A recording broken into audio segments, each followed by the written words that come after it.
आशा करते स्वस्त समजत असलं. मी वर्षा रोज स्पेशल रेसिपीज अँड ब्लॉग आहे माझ्या चॅनलमध्ये तुम्हा सर्वांचं आणखीन एकदा खूप खूप स्वागत करत आहे. खूप दिवस झाले ब्लॉग नाही टाकले. बऱ्याच मग कमेंट येतात ब्लॉग का नाहीत. ब्लॉग शूट करण्याचं मेन रिझन म्हणजे माझं जे स्टँड आहे तेच तुटलेलं आहे. त्याच्यामुळे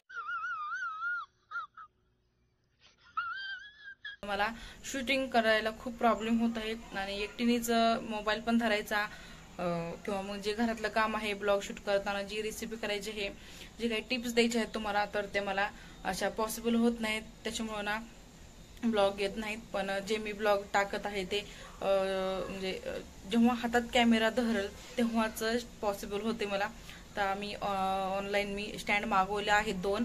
तर ते येईपर्यंत म्हटलं चला तर आता पौर्णिमा सुरू झालेली आहे. आज आहे शनिवार, उद्या आहे गुरुपौर्णिमा. तर उद्याचा दिवस तर एकदम स्पेशल आहे. त्याच्यामुळं आज आणि उद्याचा हा दोन्हीचा मिळून ब्लॉग मी तुमच्यासोबत शेअर करत आहे. त्याच्यामुळे माझ्याकडून तुम्हा सर्वांना गुरुपौर्णिमेच्या हार्दिक शुभेच्छा. तर आणि माझं गुरुचरित्राचं पारायण सुद्धा सुरू आहे. तर मी तुमच्यासोबत थोडंसं शेअर करेन कारण की मी दररोज संध्याकाळी 6 ते 7 या टायमामध्ये मी वाचते. सकाळी उशीर होतो किंवा मग कधी कधी राहू काल असतो त्याच्यामुळे मग पॉसिबल होत नाही, मग राहून जातं. तर आज वातावरण असं झालेलं आहे बाहेरचं. स्टँड नसलं की हात असा अवघडून जातो. त्याच्यामुळे एका हातानं ब्लॉग शूटिंग करणं पॉसिबल होत नाही. त्याच्यामध्ये आरोही सुद्धा असते आणि बऱ्याच गोष्टी ना स्टँडला मोबाईल लावून शूटिंग कराव्या लागतात. जे जे ब्लॉगर आहेत त्यांना हे माहीतच असेल. तर ब्लॉगला सुरुवात करूयात. त्याच उद्या गुरुपौर्णिमा आहे, काहीतरी स्पेशल झालंच पाहिजे. त्याच्यामुळे मी बेसनाचे लाडू बनवणार आहे. पेढा बनवणार होते पण मला इथं आसपास जवळ मिल्क पावडर भेटली नाही. मी आव्हान आणायला सांगितले आहे. पॉसिबल झालं तर रात्री तुमच्यासोबत ती सुद्धा रेसिपी मी शेअर करेल. आता सध्या मी बेसनचे लाडूची रेसिपी शेअर करणार आहे. त्याचबरोबर आज संध्याकाळी इडली सांबर आहे. आरोहीला खायचं होतं आणि आठवड्यातून आमच्या घरी एकदा इडली सांबर होतच होतं. झाडं एकदम छान आलेले आहेत. नंतर टूर देणारच आहे लवकरात लवकर तुमच्यासोबत मी शेअर करणार आहे. तर आता मी वाचन करून घेते आणि मग नंतर आरती झाल्याच्या नंतर मग लाडूची रेसिपी तुमच्यासोबत शेअर करते.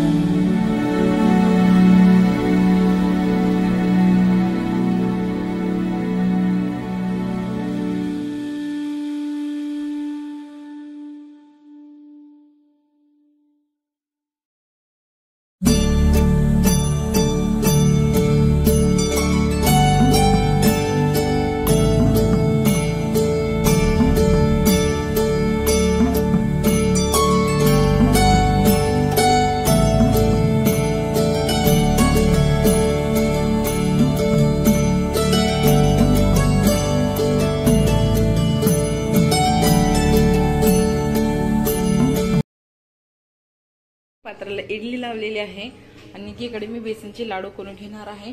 वरण मी अगोदर शिजवून ठेवलेलं होतं. बी बनवणार आहे आणि लाडू बी बनवणार आहे.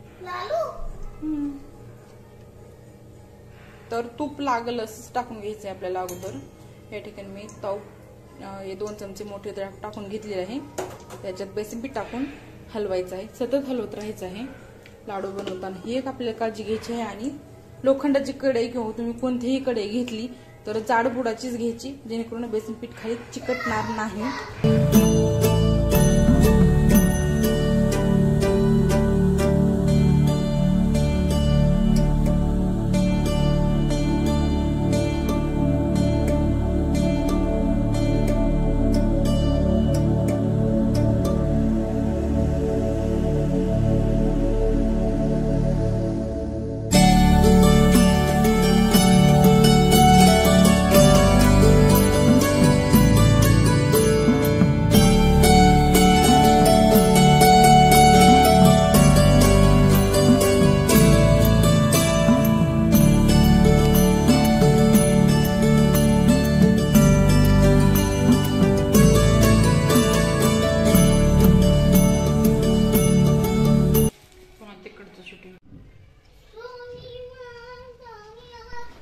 तर दुसऱ्या दिवशी पारायणाची समाप्ती करायची होती.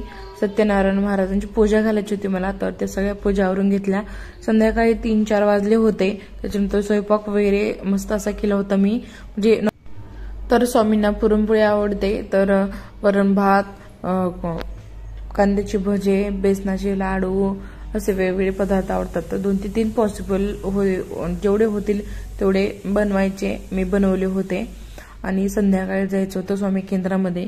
गुरु पौर्णिमा स्पेशल मस्त असा कार्यक्रम साजरा करणार होते. तर मी लाईव्ह आरती घेतलेली आहे, त्याची लिंक मी डिस्क्रिप्शन बॉक्स आणि कमेंट बॉक्समध्ये देते. जाऊन लवकरात लवकर बघा. आरती नाही मला शूट करता आली, पण बाकीचं जे मी बाकीचं लाईव्ह घेतलेलं आहे आणि बाकीचं या व्हिडिओमध्ये मी तुमच्यासोबत शेअर केलेलं आहे. कारण की कसं होतं ना, आपण जिथं जातो तिथलचे रूल्स आपण फॉलो केले पाहिजेत. कारण की जेव्हा आरती सुरू होते तेव्हा मोबाईल कोणालाच वापरू देत नाहीत. फक्त जे केंद्रामधून जे एक इंस्टाग्रामला चॅनल आहे, सो त्याच्यावर लाईव्ह आरती जाते.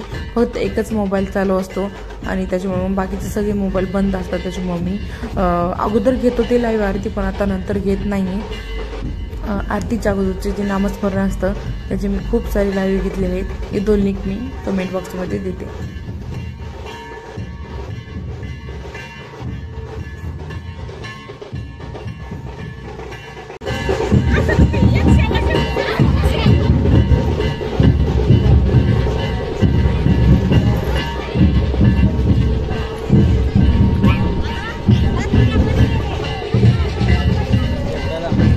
इकडे माझ्या मागं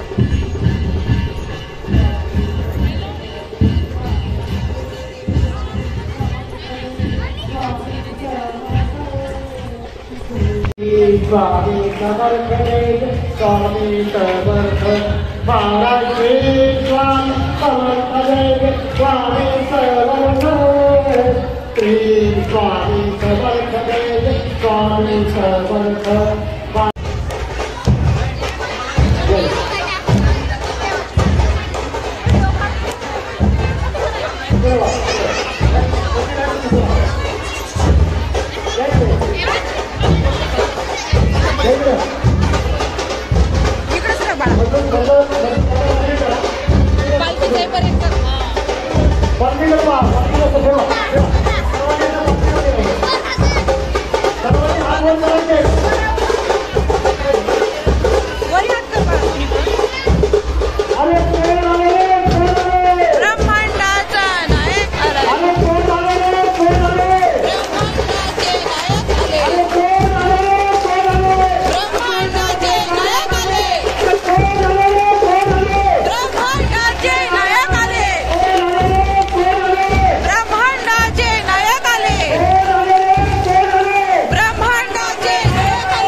स्वामी